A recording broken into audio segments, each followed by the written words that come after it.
Guys welcome back to my channel tutorials by Shweta. आज की video में हम देखेंगे पेपर 2 कॉमर्स की unit business management and HRM का टॉपिक थ्योरीज ऑफ मोटिवेशन। सबसे पहले देखते हैं मोटिवेशन होता क्या है। तो मोटिवेशन एक वो प्रोसेस है जो कि लोगों को एक्साइट करता है, जो कि लोगों को स्टिमुलेट करता है कोई भी काम करने के लिए, किसी एक पर्टिकुलर ऑब्जेक्टिव को अचीव करने के लिए। मतलब कोई भी इंसान है, कोई भी काम करेगा तो वो क्यों करेगा वो काम, तो क्या चीज़ है जो उसको स्टिमुलेट कर रही है, क्या चीज़ है जो उसको एक्साइट कर रही है उस काम को करने के लिए। वो जो प्रोसेस होता है उसको बोलते हैं मोटिवेशन। फॉर एग्जाम्पल, हम बचपन में जब छोटे होते हैं तो पेरेंट्स हमेशा यही बोलते हैं कि आप पढ़ लो, एग्जाम में अच्छे मार्क्स आएंगे तो आपको चॉकलेट दी जाएगी, आपके लिए साइकिल ली जाएगी। तो हम हमारे मतलब एक लालच दिया जाता है ना कि आप ऐसा करो तो आपको ये मिलेगा। तो वो प्रोसेस जो होता है उसको बोलते हैं मोटिवेशन। और उस साइकिल की लालच में हम पढ़ भी लेते थे और अच्छे मार्क्स भी ले आते थे। तो वो प्रोसेस क्या हुआ, वो उसको बोलते हैं मोटिवेशन। हमारे पेरेंट्स ने हमें मोटिवेट किया कि आप पढ़ो फिर आपको साइकिल मिलेगी, ठीक है। तो वो क्या चीज़ है, वो प्रोसेस जो कि लोगों को स्टिमुलेट करता है, जो कि लोगों को एक्साइट करता है कोई भी काम करने के लिए, उसको बोलते हैं motivation. Motivation is the word derived from the word motive which means needs, desire, wants or derives within the individual. It is the process of stimulating people to action to accomplish the goal. वही ये process है जो कि लोगों को stimulate करता है कोई भी एक पर्टिकुलर गोल को अचीव करने के लिए। It refers to that process which excites people to work for the attainment of desired objective. Now theories of motivation. Motivation की टोटल देखें, बहुत सारी थ्योरीज है मोटिवेशन की, बट उनको ब्रॉडली दो में डिवाइड कर रखा है, content theories and process theories. Content theories बोलती है कि वो थ्योरीज जो ये बताती है कि लोगों को क्या क्या मोटिवेट कर रहा है, क्या चीज़ें हैं, क्या नीड्स हैं जो कि लोगों को मोटिवेट करती हैं, वो बताया जाता है कंटेंट थ्योरीज के अंदर। और प्रोसेस थ्योरी बताती है कि वो नीड्स वगैरह को नहीं बताती, वो ये प्रोसेस बताती है कि कैसे जो है वो लोग मोटिवेट होते हैं। Content theory try to define what motivates people, वो ये बताती है क्या मोटिवेट करता है लोगों को। Content theories of motivation often describe a system of needs that motivates people action, वो ये बताती है, सिस्टम है एक टाइप से जो बताती है लोगों की ज़रूरतें क्या हैं जो लोगों को मोटिवेट करने में हेल्प करती हैं। Process theories.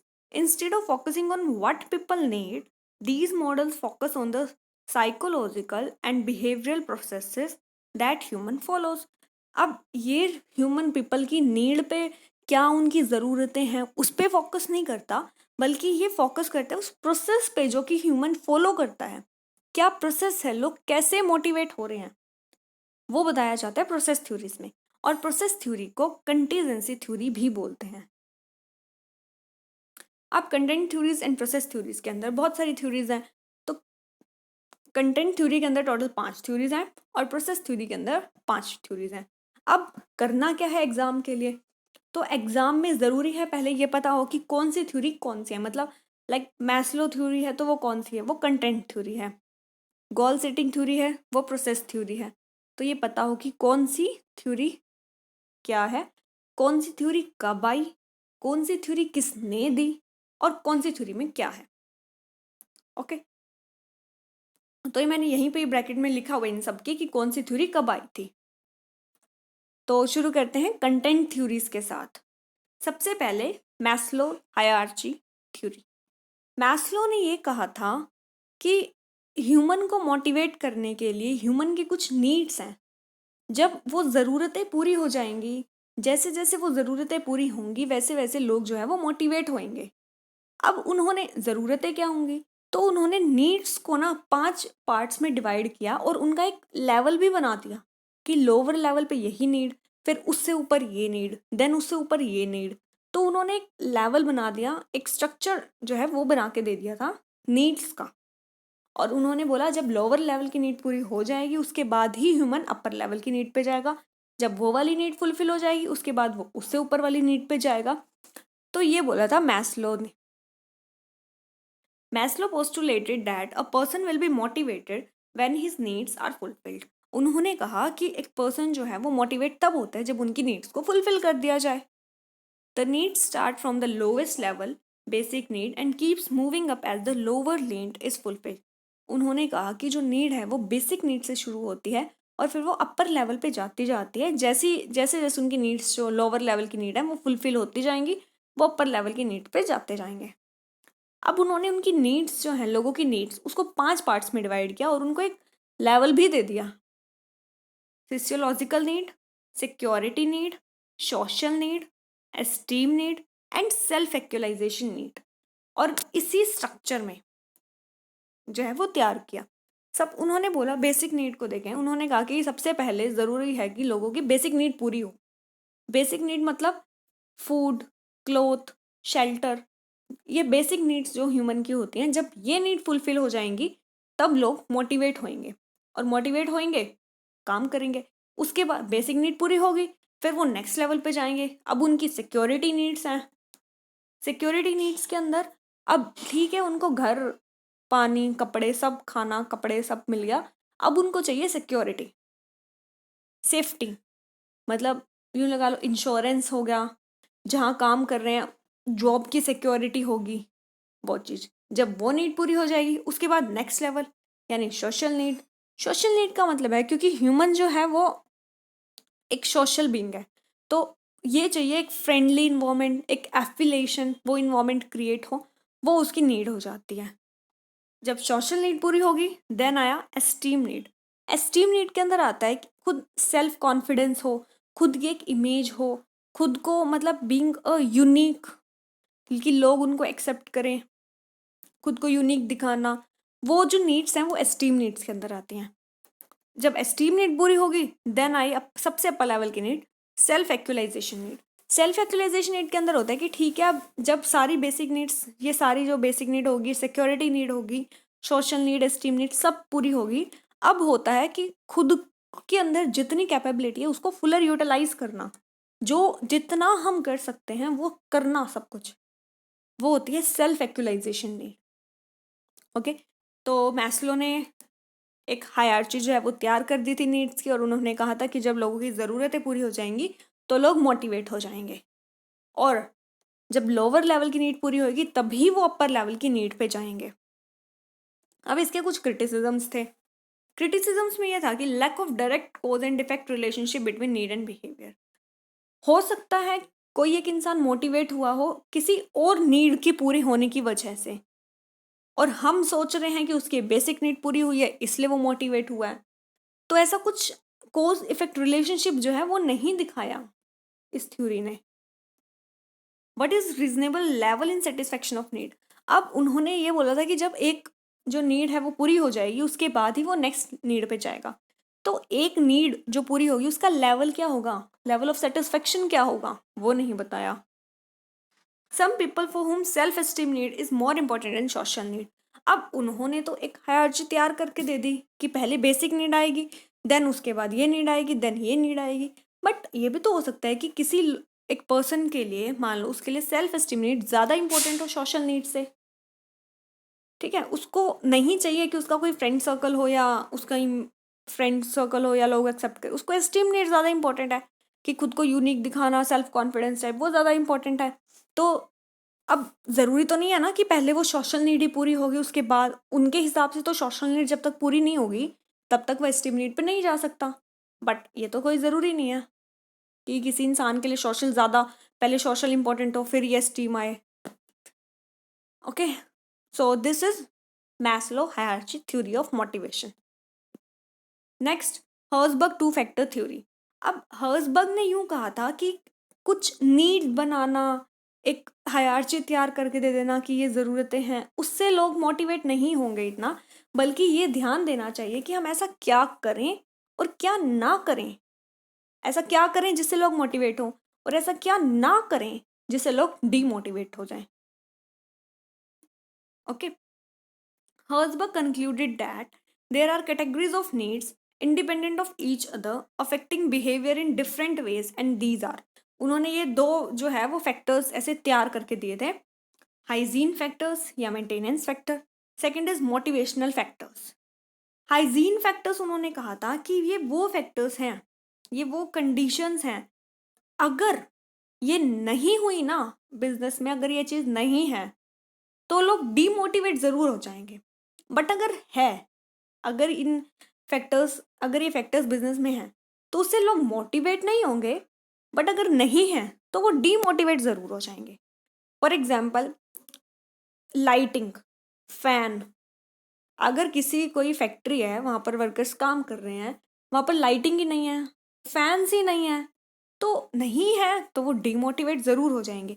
बट अगर फैन भी है, लाइटिंग भी है, तो ये होने से वो मोटिवेट नहीं होने वाले। बट अगर वो नहीं होंगे तो वो डीमोटिवेट ज़रूर हो जाएंगे। वो होते हैं hygiene factors. Job conditions which dissatisfy employees when the conditions are absent. वो जॉब कंडीशंस जो कि एम्प्लॉयज को डिससेटिस्फाई कर देंगी अगर वो नहीं हुई तो। However, their presence doesn't motivate them in a strong way, but their absence demotivate them.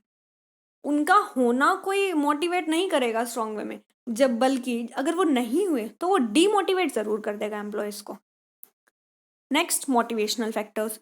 Motivational factors वो फैक्टर्स होते हैं, अगर ये हम करते रहें तो वो लोग सॉरी, अगर ये वो फैक्टर्स हैं, अगर ये होंगे तो एम्प्लॉयज मोटिवेट होंगे, अगर ये नहीं हुए तो वो डीमोटिवेट भी नहीं होने वाले।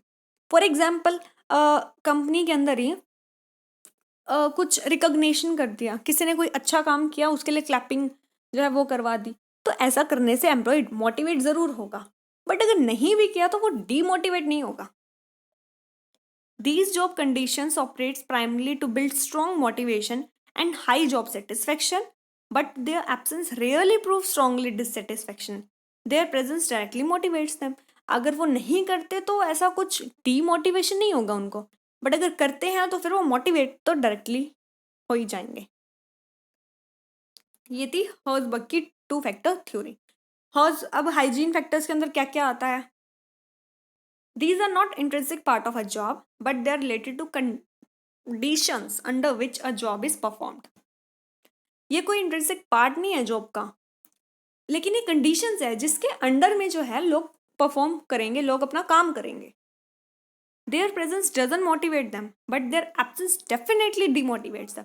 उनका होना लोगों को मोटिवेट नहीं करेगा, लेकिन अगर वो नहीं हुए तो डिमोटिवेट ज़रूर हो जाएंगे लोग। अब क्या क्या आता है इसमें? जैसे कंपनी की पॉलिसी एंड एडमिनिस्ट्रेशन हो गया, technical supervision, salary, job security, working condition, status, interpersonal relationship with supervisor, subordinates and peers, personal life. तो these are hygiene factors. Next, motivational factors के अंदर क्या आता है? These factors result in positive effect on job satisfaction. ये वो factors है जो कि जॉब सेटिस्फेक्शन पे पॉजिटिव इफेक्ट दिखाते हैं। अगर इन फैक्टर्स को बढ़ा दिया जाए तो एम्प्लॉय सेटिस्फाई रहता है, लेकिन अगर इनको कम कर दिया जाए तो उसके सेटिस्फेक्शन लेवल पे कोई फर्क नहीं होना ज़्यादा। इसके अंदर आते हैं achievement, recognition, advancement, possibility of growth, work itself and responsibility. Okay, so this is Herzberg 2 factor theory. और लास्ट में अगर इसको कंक्लूड करें तो बोल सकते हैं हाइजीन फैक्टर्स वो फैक्टर्स हैं, अगर उनको बढ़ा रहे हैं तो कोई सेटिस्फेक्शन, एम्प्लॉयज़ के सेटिस्फेक्शन में कोई ज़्यादा इफेक्ट नहीं पड़ेगा। बट अगर इनको कम कर दिया तो एम्प्लॉयज़ डिससेटिस्फाई ज़रूर हो जाएंगे। मोटिवेशनल फैक्टर्स, अगर इनको बढ़ाते हैं तो एम्प्लॉयज़ सेटिस्फाई हो जाएंगे, और अगर इनको कम करते हैं तो कोई इफेक्ट नहीं पड़ेगा। Next, theory X and theory Y. सबसे पहले तो theory X and theory Y of motivation जो है वो डॉगलस एमसी जॉर्ज ने दी थी। उन्होंने ये कहा था कि अब हर एक पर्सन अलग टाइप का है, उसका बिहेवियर अलग टाइप का है, तो हम हर किसी पे वही फैक्टर्स एंड वही नीड्स अप्लाई नहीं कर सकते। उन्होंने लोगों को डिवाइड कर दिया 2 पार्ट्स में, मतलब उनके बिहेवियर के बेसिस पे उन्होंने डिवाइड कर दिया लोगों को, theory X and theory Y बोला। ठीक है, और फिर उसके अंदर उन्होंने लोगों के फीचर्स को डिस्क्राइब कर दिया कि अगर कोई पर्सन है वो जो कि एक्स टाइप का है, यानी मतलब ऐसा है, तो उसको थ्योरी एक्स के अंदर रखो, उसके साथ वैसा डील करो। अगर कोई बंदा है जो कि इस टाइप का बिहेव कर रहा है, वो थ्योरी वाई के अंडर में आता है, तो उस पर वैसा बिहेव करो।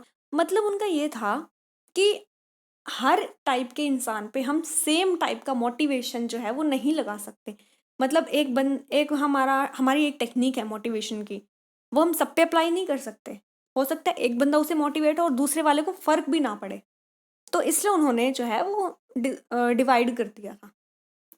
Our management style is firmly influenced by our beliefs and assumption about what encourages member of our team like. If we believe that our team member dislike work, then we tend to towards authoritarian style of management. हमें पता है कि जैसे अगर मान लो कोई एक ऐसा है जिसको वो काम पसंद नहीं आ रहा या जो कह सकते हैं आलसी टाइप का इंसान है एक टाइप से, तो हम वहाँ पे स्ट्रिक्टली उनके साथ बिहेव करते हैं। However, if we assume that employees take pride in doing the good job, अगर ये देखते हैं कि एम्प्लॉयज़ अच्छा काम कर रहे हैं, उनको करना है वो काम, तो हम उसके साथ पार्टिसिपेटिव स्टाइल अडॉप्ट करते हैं। तो उन्होंने वही बोला कि हम देख के कि कौन कैसा बिहेव करता है, उसके हिसाब से ही हम अपना मैनेजमेंट में वही स्टाइल अडॉप्ट करते हैं। तो उन्होंने वही जो मैनेजमेंट के जो स्टाइल्स हैं, उनको ध्यान में रखते हुए डिवाइड किया 2 पार्ट्स में, theory X and theory Y. Theory X के अंदर उन्होंने उनको रखा जो कि आलसी किस्म के हैं, जिनको काम करना पसंद नहीं है, जिनको मतलब बारी-बारी में बोलना पड़ता है कि हाँ, ये काम करो, वो काम करो, उनको रखा उन्होंने थ्योरी एक्स के अंदर। और थ्योरी वाई में उनको रखा कि जो सेल्फ मोटिवेटेड हैं, जिनको काम करना पसंद है, उनको थ्योरी वाई में रखा। Theory X believes that employees are naturally unmotivated and dislike working, and this encourages an authoritarian style of management. तो उन्होंने वही बोला कि अगर जो ऐसा है थ्योरी एक्स के अंडर में आता है तो उनके साथ अथॉरिटेरियन जो स्टाइल है मैनेजमेंट का वो अडॉप्ट करो। According to this management must firmly intervenes to get things done. इसके अंदर में मैनेजमेंट को बारी बारी में इंटरवेंस करना पड़ेगा कि काम निकलवाना पड़ेगा इस थ्योरी के under. This style of management concludes that worker theory X के हिसाब से जो वर्कर्स हैं वो डिसबिहेवियर वर्किंग मतलब उनको काम करना पसंद नहीं है, उनको responsibility and the needs to be directed, needs to be controlled, focused and want to deliver what is needed. मतलब उनके ऊपर ज़्यादा कंट्रोल करने की, उनको फोर्स करने की ज़रूरत होती है, उनको बारी बारी में बताना पड़ता है कि क्या ज़रूरत है, ऐसा करो। Demand to be supervise at each and every step, इनको हर एक स्टेप पे सुपरवाइज करने की नीड पड़ती है। Require to be attracted to produce results else they have no ambitious or incentive to work, इनको बारी बारी में अट्रैक्ट करना पड़ता है कि हाँ आप ये काम करो, उनको इंसेंटिव देना पड़ता है क्योंकि उनमें कोई भी एम्बिशन नहीं है काम करने का। ये होता है थ्योरी एक्स के अंडर में। थ्योरी वाई बोलता है, ये थ्योरी कहती है कि पार्टिसिपेटिव स्टाइल ऑफ मैनेजमेंट जो है वो ऑप्ट करो, दैट इज जो कि डिस्ट्रीब्यूटिव इन नेचर है। It concludes that employees are happy to work, are self motivated and creative and enjoy working with great responsibility. ये बोलते हैं कि जो एम्प्लॉयज़ हैं वो खुश हैं काम करके, वो सेल्फ मोटिवेटेड हैं, वो क्रिएटिव हैं, उनको रिस्पॉन्सिबिलिटीज़ लेना पसंद है। तो ऐसे एम्प्लॉयज़ हैं तो उनके साथ participative style of management opt करो। इनके हिसाब से, इस थ्योरी के हिसाब से जो वर्कर्स हैं take responsibility willingly and are encourage to fulfil the goals they are given. ये रिस्पॉन्सिबिलिटीज़ लेने के लिए तैयार रहते हैं, इनको जो भी रिस्पॉन्सिबिलिटी दी जाए वो उनको फुलफिल करते हैं। Explore and accept responsibility and do not need much guidance. ये कोई भी रिस्पॉन्सिबिलिटी है उनको एक्सप्लोर करते हैं, उनको एक्सेप्ट करते हैं और इनको ज़्यादा गाइडेंस की नीड नहीं होती। Assume work as a natural part of life and solve work issue imaginatively. ये जो है ये काम को एज ए नेचुरल लाइफ का एक नेचुरल पार्ट समझ के ट्रीट करके उनको काम करते हैं। In Y type organization, people at lower level are engaged in decision making and have more responsibility. Y type organization के अंदर जो लोअर लेवल पे काम कर रहे हैं उनको रिस्पॉन्सिबिलिटी दी जाती है, उनको डिसीजन मेकिंग किया जाता है। ओके, तो theory X and theory Y का मेन जो है कंक्लूड करें तो ये था कि डॉगलस ने ये बोला था कि हर वर्कर जो है वो हर इंसान एक तरह का नहीं होता। तो उन्होंने ये बोला कि आप ये देखो वो किस टाइप का इंसान है। उन्होंने 2 पार्ट्स में डिवाइड किया, थ्योरी एक्स थ्योरी वाई। जो बंदे थ्योरी एक्स के अंडर में आते हैं, थ्योरी एक्स के अंडर में उन्होंने ये बोला था कि अथॉरिटेरियन जो मैनेजमेंट है स्टाइल का वो ऑप्ट करो। इसके अंदर में वो एम्प्लॉयज़ आते हैं जो कि आलसी हैं, जो काम करके राजी नहीं है, जिनको बारी बारी में सुपरविजन की रिक्वायरमेंट होती है। और वही थ्योरी वाई है, उनमें उन्होंने कहा कि पार्टिसिपेटिव स्टाइल जो मैनेजमेंट का वो ऑप्ट करो। इसके अंदर वो एम्प्लॉयज़ आते हैं जो कि सेल्फ मोटिवेटेड हैं, जो कि रिस्पॉन्सिबिलिटी लेने के लिए हमेशा तैयार रहते हैं, जिनको गाइडेंस की रिक्वायरमेंट नहीं है हर स्टेप पे, वो थ्योरी वाई के अंडर आते हैं। Next, achievement motivation theory. सबसे पहले अचीवमेंट मोटिवेशन थ्योरी जो है वो एमसी क्लेन ने दी थी। Human motivation theory states that every person has one of three main driving motivators: the need for achievement, affiliation और power. उन्होंने ये बोला कि हर एक इंसान में तीन उन्होंने मोटिवेटर्स जो हैं वो ड्राइव किए। उन्होंने कहा इन तीन में से हर इंसान में कोई ना कोई एक पक्का होता है। He has contributed to other theories of motivation by highlighting the importance of three basic needs to understand motivation. उन्होंने मेन तीन बेसिक नीड्स कह सकते हैं उनको डिस्क्राइब किया था मोटिवेशन के लिए: अचीवमेंट, एफिलेशन एंड पावर। उन्होंने कहा अचीवमेंट के लिए दे जो अब अगर किसी इंसान में तीन उन्होंने फीचर्स कह सकते हैं बता दिए, तीन बेसिक नीड्स जो हैं वो बता दी थी: अचीवमेंट, एफिलेशन एंड पावर। और उन्होंने बोला इन तीनों में से हर इंसान में कोई ना कोई एक होती है। अगर किसी में अचीवमेंट है then they derive to excel, to achieve, in relation to set standards, to strive to succeed.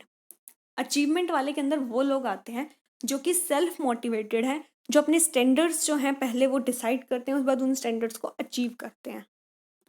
Affiliation के अंदर वो आते हैं जो कि जिनको फ्रेंडली इंटरपर्सनल रिलेशनशिप पसंद है, वो आते हैं एफिलिएशन के अंदर। And third, power. पावर के अंदर वो लोग आते हैं they desire to make other behave in a way that they want, जो ये चाहते हैं कि सामने वाला सिर्फ वैसे ही बिहेव करे जैसा वो चाहते हैं। तो अचीवमेंट मोटिवेशन के अंदर उन्होंने यही बोला था कि पूरे नीड्स को उन्होंने तीन पार्ट्स में डिवाइड किया था: अचीवमेंट, एफिलिएशन एंड पावर। और उन्होंने कहा था हर इंसान में इन तीन में से कोई ना कोई एक ज़रूर होती है। फिर उनको एक्सप्लेन किया था। Next, ERG theory. ERG theory जो है वो एल्डरफर्ड ने दी थी। जो ईआरजी थ्योरी है वो यूँ कह सकते हैं कि जो मैस्लो थ्योरी थी, मैस्लो ईआरजी थ्योरी, उसी की तरह है, बट उसमें थोड़ी अमेंडमेंट कर दी उन्होंने। क्योंकि उन्होंने 5 बेसिक नीड्स के अंदर डिवाइड किया था मैस्लो के अंदर। इन्होंने ह्यूमन की नीड्स को 3 बेसिक नीड्स के अंदर डिस्क्राइब किया: ERG। ई से एग्जिस्टेंस थ्योरी, आर से relatedness theory need, sorry existence need, relatedness need and growth need. अब यहाँ देखो, मैस्लो ने ये 5 लेवल बताए थे, 5 नीड्स बताई थी। तो ईआरजी ने उन्हीं को ही आपस में मर्ज कर दिया और उन्हीं की ही 3 नीड्स बना दी: सेफ्टी एंड सोशियोलॉजिकल नीड्स। इन दोनों को उन्होंने बना दिया एग्जिस्टेंस नीड, जो कि हमें एग्जिस्ट करने के लिए ज़रूरी होती हैं। फिर उन्होंने एस्टीम नीड्स और सोशल नीड्स, इनको बना दिया रिलेटेडनेस। और सेल्फ एक्चुअलाइजेशन और एस्टीम नीड, इनको बना दिया ग्रोथ। तो इन्होंने आपस में मर्ज कर दिया था उन नीड्स को। To bring Maslow needs hierarchy theory of motivation in synchronization with empirical research, Alford redefined it in his own terms. उन्होंने बस उसी को अपने टर्म्स में redefine किया था। His rework is called ERG theory of motivation. He recategorized Maslow's hierarchy need into 3 simpler and broader classes of needs. उन्होंने उसी को 3 सिंपल ब्रॉडर जो टाइप क्लासेस हैं उसमें डिवाइड कर दिया था। Existence need, these needs for the basic material necessity. In short, it includes an individual's physiological and physical safety needs. इसके अंदर उन्होंने इंक्लूड किया जो लोगों की बेसिक नीड है और जो सेफ्टी नीड है, उन दोनों को उन्होंने रखा एग्जिस्टेंस नीड के अंदर। Relatedness need, these include the aspiration individuals have for maintaining significant interpersonal relationship, getting public fame and recognition. Maslow's social need and external component of esteem needs fall under this class of need. Maslow की जो social need थी और esteem need का external component जो था, इनको रखा उन्होंने रिलेटेडनेस नीड के अंदर। फिर आती है growth need. These include need for self development and personal growth and advancement. इसके अंदर सेल्फ डेवलपमेंट मतलब जितना हम कर सकते हैं उतना करें, हमारे अंदर की जो भी कैपेबिलिटीज हैं उनको फुल्लर उनका यूटिलाइज करना, वो होता है growth need. Maslow's self-actualization needs and intrinsic component of esteem needs fall under this category of need. ये थी ERG थ्योरी। ERG थ्योरी जो है वो बेसिकली मैस्लो की जो नीड थी, उस मैस्लो की नीड को इन्होंने रीडिफाइन किया और 3 पार्ट्स में डिवाइड कर दिया नीड्स को। उन्हीं नीड्स को 3 पार्ट्स में डिवाइड कर दिया। अब फिर दोनों में फ़र्क क्या है? मैस्लो ने भी दी थी, ERG ने वही उसको रीडिफाइन कर दिया। तो दोनों में फ़र्क क्या है? दोनों में फ़र्क ये है, मैस्लो ने तो ये कहा था, मैस्लो की काफ़ी ज़्यादा रिजिड थी थ्योरी। उन्होंने कहा था कि जब लोअर लेवल की नीड फुलफिल होगी तभी वो अपर लेवल की नीड पे जाएगा। लेकिन ERG थ्योरी में ये कहा गया, ज़रूरी तो नहीं है कि हर इंसान की नीड का लेवल वही हो। इन्होंने बोला कि अगर कोई बात नहीं, लोअर लेवल की नीड पूरी नहीं हो रही, तो इंसान जो है वो उससे नेक्स्ट लेवल की नीड पे पहुंच जाएगा। इन्होंने ऐसा कुछ कंपल्शन नहीं डाला था अपनी नीड में कि जब तक लोअर की फुलफिल नहीं होगी तब तक वो नेक्स्ट पे नहीं जा सकता। Okay, according to Maslow, an individual remains at a particular need level until that need is satisfied. एक इंसान एक नीड पर रहेगा जब तक उसकी वो नीड पूरी नहीं हो जाती, वो नेक्स्ट नीड पे नहीं पहुंच सकता। While according to ERG theory, if a higher level needs aggravates, an individual may redivert to increase the satisfaction at a lower level need.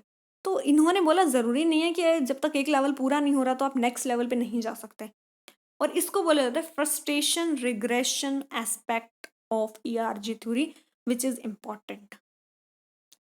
आ सकता है frustration regression aspect of ERG theory क्या है, तो उसमें यह है कि जब तक एक नीड पूरी नहीं हो रही तब तक वो नेक्स्ट नीड पे नहीं आ जा रहा, तो बंदा फ्रस्ट्रेट हो जाता है जब तक उसकी एक नीड पूरी नहीं हो रही। तो क्या करते हैं, वो पूरी नीड पूरी नहीं हो रही तो कोई बात नहीं, नेक्स्ट पे पहुंच जाओ, कोई और नीड जो है वो उठा लो। वो था ERG aspect, frustration regression aspect of ERG. While Maslow need hierarchy theory is rigid, वो काफ़ी rigid थी, जब क्योंकि वो ये assume करती थी need follow specific and orderly hierarchy and unless a lower level need incentive। वही बात है कि उन्होंने काफ़ी rigid थी उनकी थ्योरी, उन्होंने यही कहा था कि जब तक लोअर लेवल की नीड फुलफिल नहीं हो जाती इंसान नेक्स्ट लेवल पे नहीं पहुंच सकता।